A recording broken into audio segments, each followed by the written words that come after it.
Hello and welcome, everybody. Thank you so much for joining us for a new episode of A New Go of New Home Sales. I'm your host, Anya Chrisanthon, and joining me today is my co-host, John Lee, CEO of A New Go.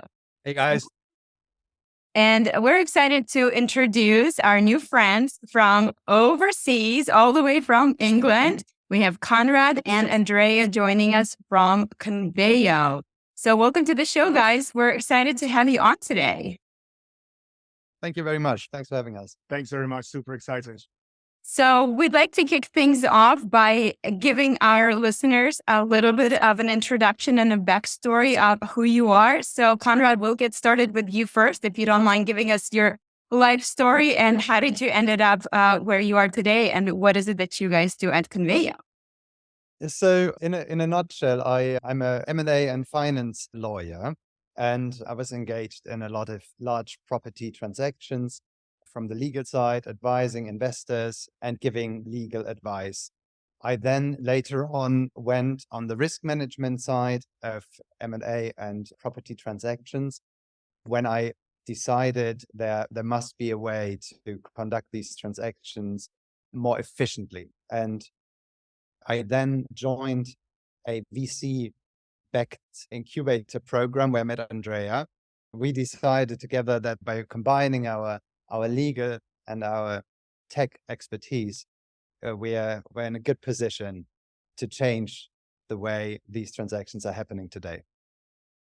Perfect. So Andrea, I'd love to hear your story. And then I'd love to give our listeners a little bit of a background after on what you're talking about as far as transactions go. So Indeed. So, my background is in theoretical physics. I've spent the last 10 years working in banking here in London, specifically in different types of algorithmic trading. I've worked a little bit in rates, currencies, and then equities. And I always had an interest in real estate because it's so different from all these other industries. Like we live in a world of like super fast transactions on most of these assets. And, we just read that Amazon are planning to deliver via drone parcels in an hour in the UK and Italy and a few other countries.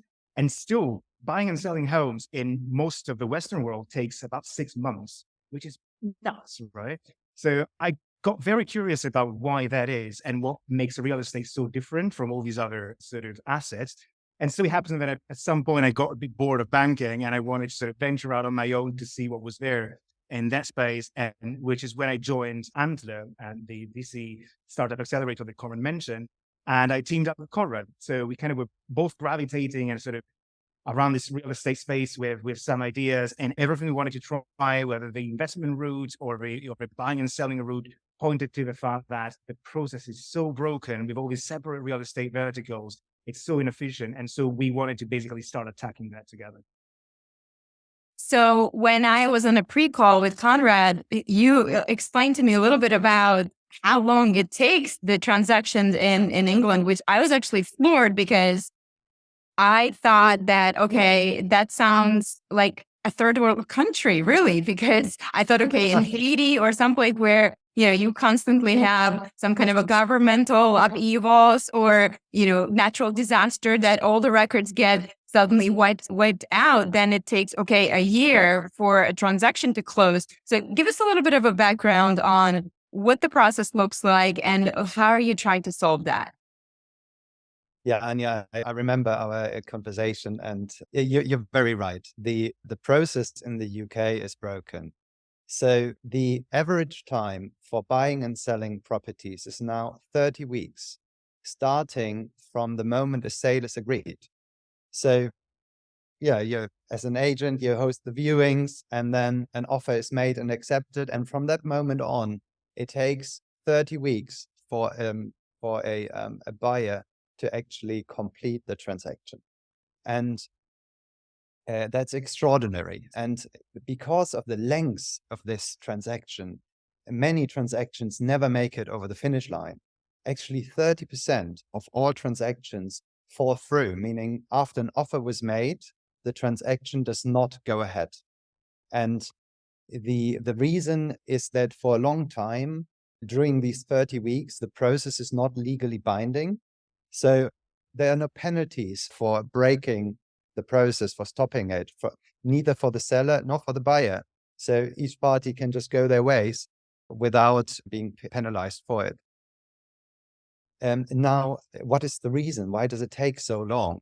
So funny enough, in the UK, all the due diligence about a property is done by the buyer. There is no vendor due diligence, meaning that when a sale is agreed, the buyer only then starts to engage into the due diligence process about a property.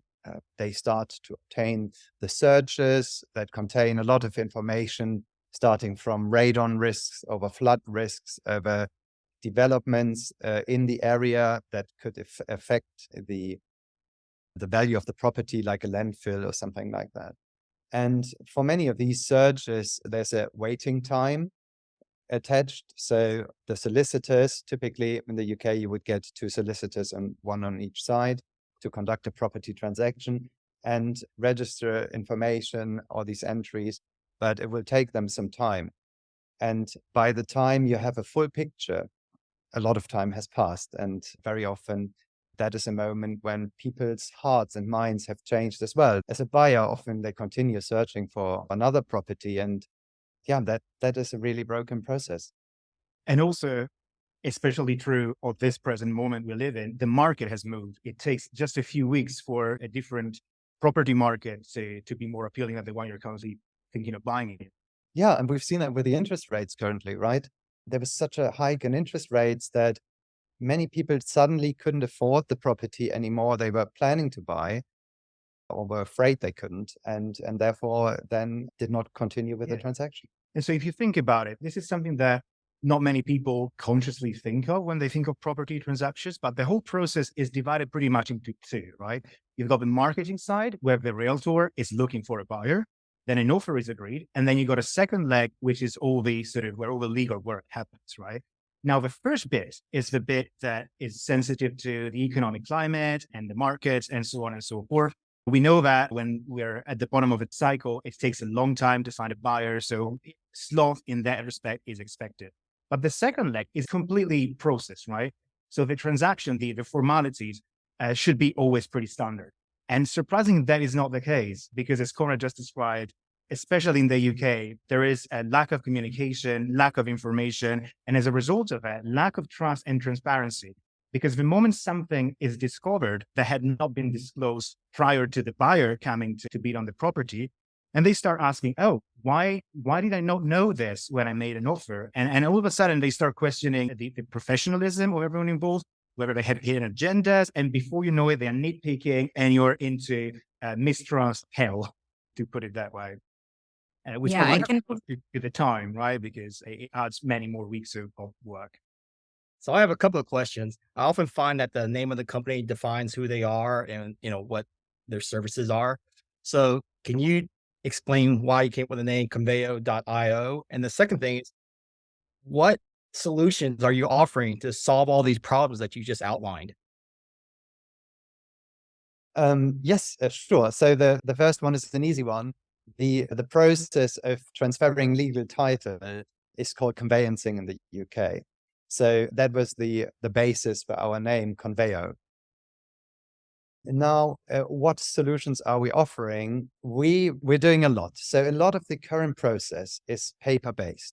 You wouldn't believe it, but people send around PDFs and say it's all digital because we have it in a PDF, which is not exactly the case, right? Andrea mentioned it briefly earlier. There is no communication and no coordination in the process. So it's like a series of single events that are not coordinated for the bigger picture. So what we do is we have a tech platform that not just digitally and automatically gathers all the information about properties and about sellers. So it conducts ID and AML checks, but it would also ask specific questions regarding a property that are then relevant for the legal process later. So we have done that. And then the platform coordinates the process. It very specifically tells everyone what they need to do when and in which step of the process we are. So that is extremely helpful. And I think the main benefit really where we gain so much time is when we actually conduct the buy side due diligence on the sell side. So we work with sellers and tell them, get your property ready for the transaction, meaning let's obtain all that information that the buyer will ask for eventually. And let's do that right now while we're looking for a buyer. And then when a buyer is found, you can actually then harness all that information and have a much smoother process. And the beauty of it is that if one buyer doesn't go through with the transaction, you can just have another buyer access the same set of information, and you don't start from zero as you would if the buyer conducted the due diligence. And I think this is very interesting from a lender's perspective as well, right? Because again, as it happens when it comes to mortgages, the process is divided into two, right? You've got some assessments that are based on the property and some assessments that are based on the buyer. And with this solution, any lender can pre-approve a mortgage or any other instrument on the property before a buyer is even found, which makes obviously that process much faster. Yeah. It's interesting that this hasn't happened in the past, right? Like you would think, okay, I mean, you guys have a long history of your country going back, right? So why hasn't this happened before? Was it technologically impossible to do it previously, or why now? There is a technological element to it in that there are 24 million properties in the UK, right? So to give you an idea, there are about 150 currencies and about 40,000 stocks in the world listed on all global markets. So it's a much smaller amount of information than we need to trade other assets. If you want to do what we just call upfront due diligence on any property at speed in this country, well, you need to have all those 24 million, more than 24 million data points at the ready. And that is a lot of information to process. So cloud computing and all those technologies are, have basically been developed over the last 10 years, and their cost has also gone down, are obviously playing a role in what we do. And then there's AI. We briefly talked about it, I think, or you talked about it with Konrad in your first call. And the idea is, well, the system and the data we look at, since some of them are actually still paper-based, and so we're literally digitizing them as part of the process, it's not immune to errors. And as a result of that, we need an expert eye to make sure that all this data is consistent, and to do it at this level, at this scale, that it cannot be a human being looking at it. So, for example, we need ways of checking whether the owners that we just sent through our ID, AML, and address verification process are actually the same people on the title. Are they alone? Is their spouse there? Or are there any charges on the property that belong to some other document? And so on and so forth. So we need a very quick way of reconcile all this documentation, summarizing it, and making it understandable to people who are not legal experts. In America, we have multiple listing service, MLS, and it seems to be the central repository of a lot of listings from the agents, and it has a lot of the information about the homes. Is there something similar to that in the UK? There's a central repository of all that where the different agents are able to pull that information. Or are you basically creating that or a facilitator of something like that? So I'll give you two answers. So one answer is there is a central repository, but just for property titles and any deeds related to the property. It's not typically information a realtor would look at, other than sometimes if there are any restricted covenants, so to speak, or any particular attributes of the title. It's generally the lawyers that look at that stuff. In terms of estate agents' data, so to speak, there have been attempts at mandating and centralizing some form of material information data set for estate agents, but it's a highly controversial point because I think some estate agents just think that it's paperwork overkill for them. And so we're in a strange situation where sometimes they're being mandated to provide information that they don't have the technology to provide. And so in a way, that is done with good intentions, but it's slowing the process down as well. We're in a pickle. And Konrad, last time you and I spoke, I think you were just about to cross over that first transaction, or you just closed the first transaction. So I'd love to hear, has there been more transactions since, and what was the time frame like compared to your typical transaction? Yes, that's a great question because I have a very good answer for it. We have very successfully closed that transaction in 4 weeks, which was a great success from our perspective. We think we can be even faster than that. But 4 weeks, as I said earlier, its average is 30 weeks at the moment. So 4 weeks is unheard of. And we're very pleased with that. And we had since more transactions that have closed in similar time frames, some of which were leasehold transactions. There may be something specific to the UK system where you basically have a leaseholder and a management company and an owner of the building. So that freeholder who gives out the leases. And in these cases, there are more parties involved because the management company and the landlord, they might have to give further information in regards to a sale. And so these transactions tend to be a bit longer typically, but we also managed to exchange those in 6 weeks, which is also a massive improvement of the current process. So that made us very happy. Yeah. And I think the technology is one of the points that changed. But I think the other thing that's super important now is culture. This system, as it is, grew historically, and people passed on their knowledge and how the way things are done over generations.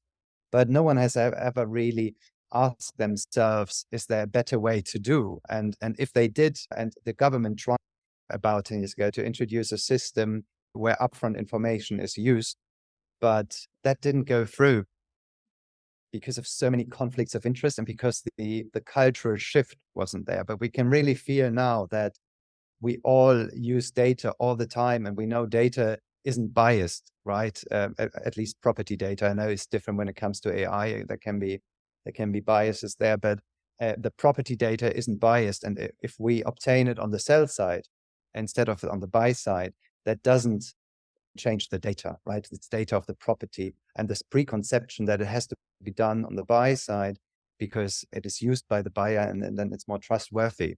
That's actually something that is fading away.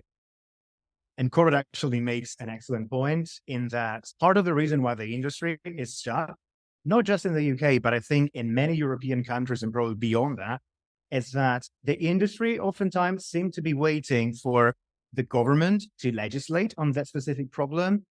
But the government is typically staying clear of the property market because it's seen as, a system that has to self-regulate. It's basically a market with so many players, and they are bound to displease someone the moment they put out a new law that it makes it, easier or harder to build, easier or harder to get a mortgage, and so on and so forth. So as a result of this, nothing ever changes.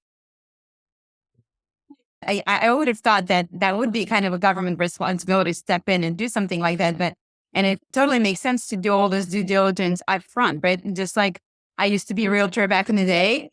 Sometimes you would advise your clients to do a home inspection ahead of time before listing a home for sale so that they know it's not a surprise that the buyer comes in and says, oh, your roof needs to be replaced and whatever else, right? You can kind of get ahead of some of those things and maybe adjust the price accordingly so there are no surprises. So that definitely seems like the way to go forward.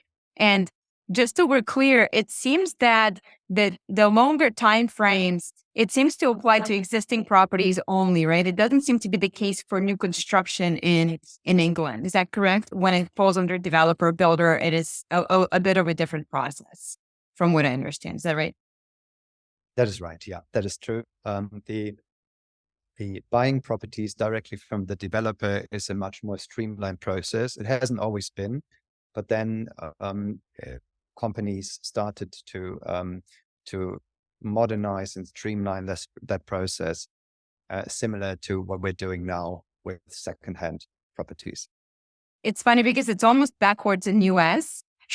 In US, it's much easier to buy an existing home. You can close, it just as fast as you can get a mortgage. If you're paying cash, you can close, within weeks, a couple of weeks probably, as long as they can get title work done. But to buy a new construction, it is a much more complicated, convoluted process that we're trying to solve on our end by digitizing that side. So it's interesting how it flip-flops. So Konrad, I'd love to see what's the vision for the company. Where do you guys see yourselves in the next 5 years, transactions-wise? Like, what's the goal here? Well, our vision is to create a world where everyone can keep moving. We want to make property transactions easy and fast and also certain, because that is a real pain point for people that transact. Our vision is to grow the company in the UK and then expand to other markets where we see the same problems. I love how you're utilizing data and AI, and I can see how it can really facilitate the transactions and make it much faster. But also, and you alluded to this a little bit, how it can really help maybe with the marketing and sales of the property. How are you utilizing that data now that you have all this information potentially of all the properties to facilitate a concierge service for the buyers, and also maybe a little matchmaking utilizing AI with all this data? Are you thinking about that? Well, there's lots of routes we could be taking this, right? And we've got so many ideas, basically. A lot of it depends on how the market responds to our proposition and at what stage of the company we are at. So right now, for example, we work with external partners, external agents and external lawyers. And what we are trying to do is to basically help them boost their revenues and develop their businesses further by giving them a USP, right? Our technology gives them a boost effectively. So what we do in that respect with this data is, if you compare a seller that is selling through Conveyo to a seller who isn't, well, what we can do is basically ensuring that buyers know what they're buying before they commit. And as a result of that, as a seller, well, you're getting committed buyers. Like, we have 99% sales on first offer, compared to a 30% fall through in the industry. And it doesn't take a rocket scientist to figure out, but you'd be surprised how hard it is to move the needle in a market that is so conservative when it comes to adopting change. Congratulations. 99% closing rate. Those numbers speak for themselves, as you said. So that's amazing. So I'd love to learn a little bit more about the tech side. How are you accomplishing all of that? So you mentioned that you are trying to digitize all of the information currently available. So right now, is it just like repositories, like government repositories, or like where are you even getting all this information about the properties? It's a bit of a patchwork, right? Some of the work has already been done, in some cases by the government, in some other cases by these sort of search data providers, but all these data sets are completely disjoint. They don't talk to one another. So the reconciliation aspect it becomes really interesting, because that's where the more algorithmic side and the more clever side of the proposition kicks in. So we still have those sometimes to digitize some of the data. So many of these titles that are provided in, well, digital form are just PDFs. They have never been digitized through an OCR process. So it's very interesting to be able to do that, and then use a large language model to start asking questions to the data, right? And it's a very effective way of going through a ton of questions to figure out a simple yes or no to begin with, right? And so what we do is then we flag some of those answers directly to the seller to say, hey, wait a second, look, there are some red lights we need to sort out before your property can go to market, or this and this and that are going to affect your valuation. Do you still want to proceed? You might be trying to sell for too high a price. Bear in mind that this might put off some people, or you have to negotiate, and so on and so forth. So definitely, I would say any model, obviously, it's now being popularized like garbage in, garbage out. So the first layer is always making sure that the data you're looking at is not only high quality, but it's also internally consistent. And since we work with all these different side of data sources, we need to do that to create a schema where every data set talks to each other. And then on top of that, we have started to build some machine learning to work out the reconciliation, and some large language models, sort of conversational AI, to make sure that we democratize this data. I know it's an overused concept, but really part of the reason why real estate is so opaque is that it's always been in the hands of property experts and people with it. The language itself is hard to get your head around. And I think it's a similar situation to where markets like equities were 20 years ago, where in order to do everything, you had to work with a broker or a personal finance consultant, because it was just so hard to get it was a bit of a black box. Like, money comes in, money goes out, and you wouldn't quite know how it worked. If you compare it to today, where we have robo advisors and platforms to basically trade on the markets and allot your own savings, that's where the world is moving to, what the world is moving towards for real estate as well. So much more accessible, down to earth, app driven way of buying and selling property. It should be as easy as booking a cab. Yeah, I think your approach is right. Well, what they've done with the online trading and making really a frictionless, low cost experience that's almost real time. If you can bring that down to the masses, I think it will be transformative. The data-driven conveyancing and the use of making property data available and interoperable is something that benefits all markets everywhere. We haven't got a plan for the US yet. We have at the moment looking at the UK and at Europe, because we see a lot of these inefficiencies in European markets here. And we know that you guys are a bit more efficient when it comes to buying the secondhand homes. With, I think you have a 30-day escrow usually in place that is pretty good. So the proposition for the US would probably have to be slightly amended. Right. I could see on the US side, I think it's you much two more things are- efficient in some respects, but I think there's still a lot of pain points in the marketing and maybe the sales part of it, where that data and that AI and maybe using conversation mediums could be disruptive. I'd love to know the role of the agents and the compensation, because that is a big conversation that's happening right now in US. And I'm not sure if you guys are aware, but NAR, which is National Association of Realtors, is currently being sued. And basically the gist is that historically in US, the sellers have paid commission for both the seller's agent as well as the buyer's agent. Typically, it's offered at 6% and the two agents split the commission. But essentially, the seller has always paid the buyer's agent commission. And so the question comes in, is it a fair practice? Isn't it kind of counterproductive that the seller is paying the agent to negotiate against their stuff? Essentially, you're paying them that commission. Should the buyer pay that commission instead of the seller? And I think the biggest thing is, they're going after the fact that consumers don't always know that they could potentially negotiate that. It's kind of presented as, well, it's standard, right? And we don't negotiate it. So right now we're going to see, actually this week is the start of this trial. So it's going to last about probably next 3 weeks. So we'll see what comes of it. But there's a lot of brokerages that started pulling out of NAR, saying we no longer need to have the membership to be a quote unquote a realtor in order to transact in real estate. We can just be, a professional person who essentially can transact, but I don't have to have the designation of a realtor and all the stuff that goes with it. So I'm curious to know, what does that look like in England as far as, say, I'm looking to sell a house. What's the standard transaction cost? Do I pay the selling agent? Do I pay the buyer's agent? What's the percentage, and what does it look like in England, just for comparison? Yeah, so typically estate agents here charge between 1% and 3%. And these are usually the selling agents, and they would charge that to the seller. If you use a separate buying agent, they would probably again charge around that amount, but then they would only charge the buyer for that.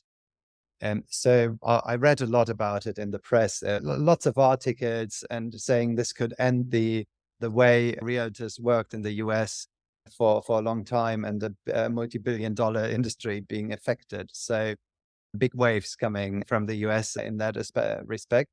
But the way it works here, it's a little clearer who pays for what. Yeah. And typically the agent wouldn't necessarily negotiate. They would rather convey an offer that a buyer makes. So there's an asking price in place, and the agent would, at a viewing, they would say, look, this is the asking price.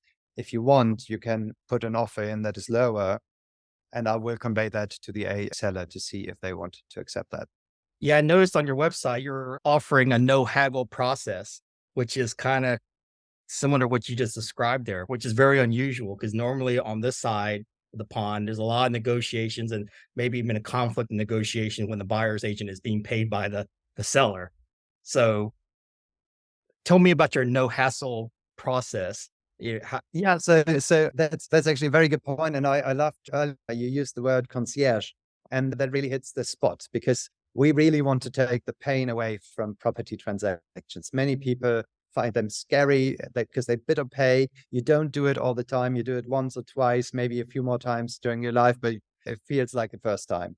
And we build our proposition around the consumer, the home buyers and the home sellers.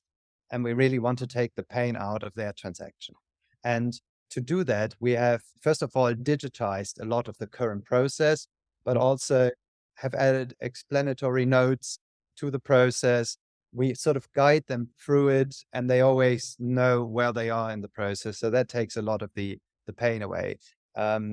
They don't need to fill in any paper forms. They don't have to come in with their passport to identify themselves, which I know it's 2023, but it's still happening. And so these are really good advancements that take the pain out of it. Our platform also allows for an offer to be made and to be accepted. So that's a very smooth process for both sides. Yeah, and I'll go back to the stock market very quickly, because when all you have is a hammer, everything is a nail. The analogy here would be that through all the data we have, we can definitely recommend what the correct market price for that property in their area would be at the moment, but we cannot mandate the seller or the estate agent use it, right?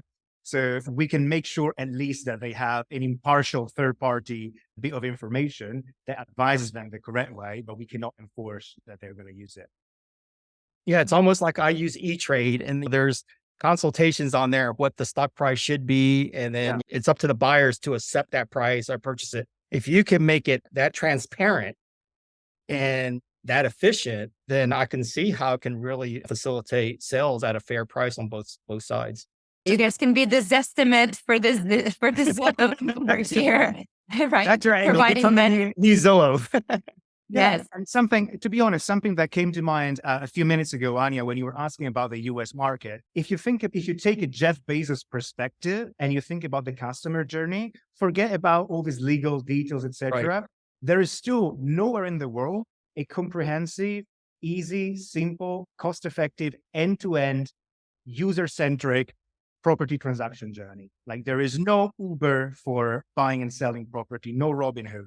And I think that is largely where the world needs to go, to make it like super easy, super transparent. Literally, it should fit on the palm of your hand. That's where I think our both companies are very much aligned there, except we're on the opposite side of the pond, and we're tackling the new construction for US, which is the tangled mess here, and you guys are tackling it for existing market in UK, which is a tangled mess there. I mean, I am curious to see the future of our own platform here with the Nugo, because one of the things that we've done is we've digitized that buyer experience for new construction, where just like your platform, you can make an offer and submit your financials, sign the agreement of sale, make that initial deposit, and the seller has an option to accept, decline. You can look at multiple offers if that's the case, depending on the market. But I am curious to see how that develops as the realtors, that world continues to evolve, because if buyers now have to pay for their own agent, I don't know how many buyers will choose to pay for a new agent. And I certainly think it's going to give our platform a big boost with the buyers, because, hey, if I can just submit it easily online, why do I need an agent? Especially if it's new construction, where I do think it's smart to use an agent, even if it is new construction, because it still is a complicated process. And new construction doesn't mean it's a perfect home without any faults or flaws, and an agent can help you navigate that. But it certainly is an easier process as opposed to an existing home and all the issues that you have to think about with the home that's been there for, say a couple 100 years. So yeah, it's an interesting development right now, and we're excited for the possibility of the future. So on that note, as we wrap things up, if somebody wants to learn more about Conveyo, if they want to reach out to you guys, maybe ask some questions, what's the best way to do that? Where do you hang out on social media? Give us the plug. Yeah, so our website is conveyo.io. And we're both on LinkedIn, Andrea and I. We are, Conveyo is on LinkedIn if you would like to, on top of our updates. And we're also on Instagram with conveyo.io. And we're posting mainly on those two channels. And yeah, we'd love for you to follow us and reach out with any questions you may have. And any suggestions about what you would like to see in the American market? There you go. And A last long question. list. Yeah, exactly. And the last question for you, is there anything that we did not talk about today that you think would be important for our listeners to understand or to know? Something comes to mind, and that would be when you have this much data about any property in the country, well, new options for financing become available. It's not just mortgages, it's tokenized property, and it really becomes interesting. I think a lot of the conversation that's been had around blockchain or alternatives to mortgages has not taken off because of lack of data. And I think we are heading there. So stay tuned.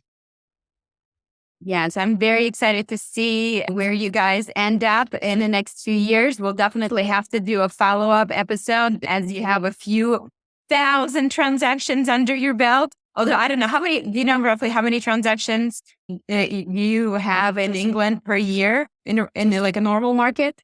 1.5 million. Okay, so it's still a substantial amount because I think this year we're coming in at the lowest in US with 4 million or so. We're also coming in a bit lower this year. The market is a bit down. But considering the size, I mean, it's a lot of transactions still. So it is. yeah. Well, good luck. I can't wait to see all the developments. I think it's such a genius idea. Again, I can't believe that it hasn't happened before, and we're going to certainly look forward to tracking your journey. Thank you so much for being on our show, both of you, and hopefully we'll get to see you in person maybe one day. Our pleasure. Thank you so much for having us. That'd be great. And, Thanks so much. all the best. And we look forward to catching up again. Thank you. Bye. Bye. Thank you, Anya. Thank you, John. Bye-bye.